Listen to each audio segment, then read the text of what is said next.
Bonjour, famille d'église de Tychos en France, c'est le pasteur Charles qui vient à vous de Strasbourg en ce vendredi matin. Et une des choses qu'on apprend d'une ville comme Strasbourg, une ville très très historique, c'est qu'il y a beaucoup de statues. Il y en a partout. Et comme celle derrière moi, qui est la statue du poète et philosophe Goethe, et d'autres qui sont les leaders de la Réformation, Calvin, Martin Luther, et d'autres statues, on comprend, et d'autres, comme celle-ci, je n'arrive pas bien à comprendre. Mais ma statue préférée est la statue de Gutenberg, à Place Gutenberg. Et qu'est-ce qui est si spécial à propos de lui? C'est parce que grâce à lui et ce qu'il a inventé, nous pouvons lire la Bible pour nous-mêmes, parce que ça a été produit en masse et imprimé en masse. Et grâce à cela, nous avons accès à la parole de Dieu. Et ce chapitre 11 de la lettre aux Hébreux est juste tellement riche et profond. Le fait est que une lecture juste une fois, c'est pas assez, il y a trop de choses. On peut passer des semaines juste à regarder les caractéristiques des héros de la foi. Et ce qu'on découvre à leur propos, c'est qu'ils croyaient en Dieu, ils ont pris un pas de foi, ils ont pris des risques, et ils n'étaient pas parfaits. Je veux dire, Abraham n'était pas parfait, Samson n'était pas parfait, Rahab non plus, elle a pensé à sa profession, et pourtant on se souvient d'elle pour sa foi. Cela nous rappelle que nous venons à Dieu par la foi.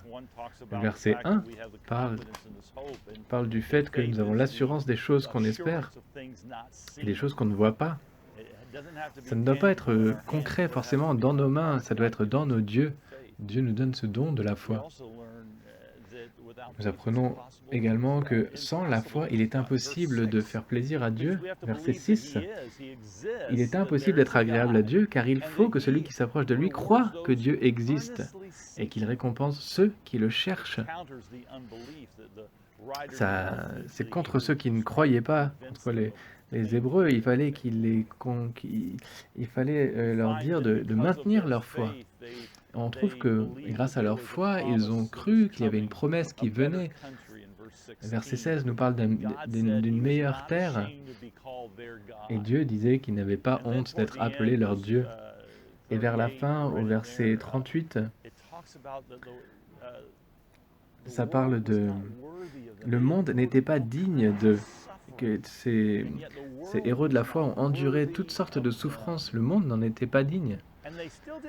Mais pourtant, ils n'ont pas reçu la promesse, ce qui leur était promis, mais ils ont vu et reçu que Christ allait mourir pour eux, allait ressusciter, et la promesse bien plus grande de tout ce qu'il avait accompli. Et grâce à cela, ils ont pu être connectés avec cette histoire qui nous rachète par la foi. Alors qu'est-ce que cela nous dit? En ces temps difficiles, nous savons que Dieu est avec nous. Dieu va nous fournir tout ce dont nous avons besoin. Mais nous devons y croire. Nous devons croire à Dieu d'abord, avant de croire ce que nous dit le journal télévisé ou les nouvelles. Nous devons croire à Dieu pour pouvoir faire face à ces vagues de l'épidémie, à l'isolation, à la situation économique et toute l'incertitude par rapport à notre futur. Ce qui est certain, c'est Dieu. Abraham, au verset 8,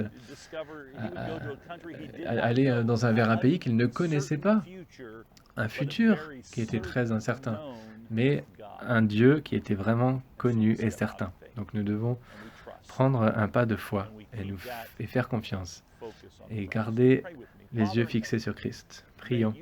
Père Céleste, peux-tu que tu puisses renforcer notre foi aujourd'hui alors que nous lisons ce 11e chapitre. Merci pour ce rappel de ce que cela veut dire de croire en toi et d'être fidèle. Au nom de Jésus. Amen. Que Dieu vous bénisse aujourd'hui. Rappelez-vous, dimanche à 10h, notre culte en ligne. Que le Dieu vous renforce. Que Dieu vous renforce. Et rappelez-vous toujours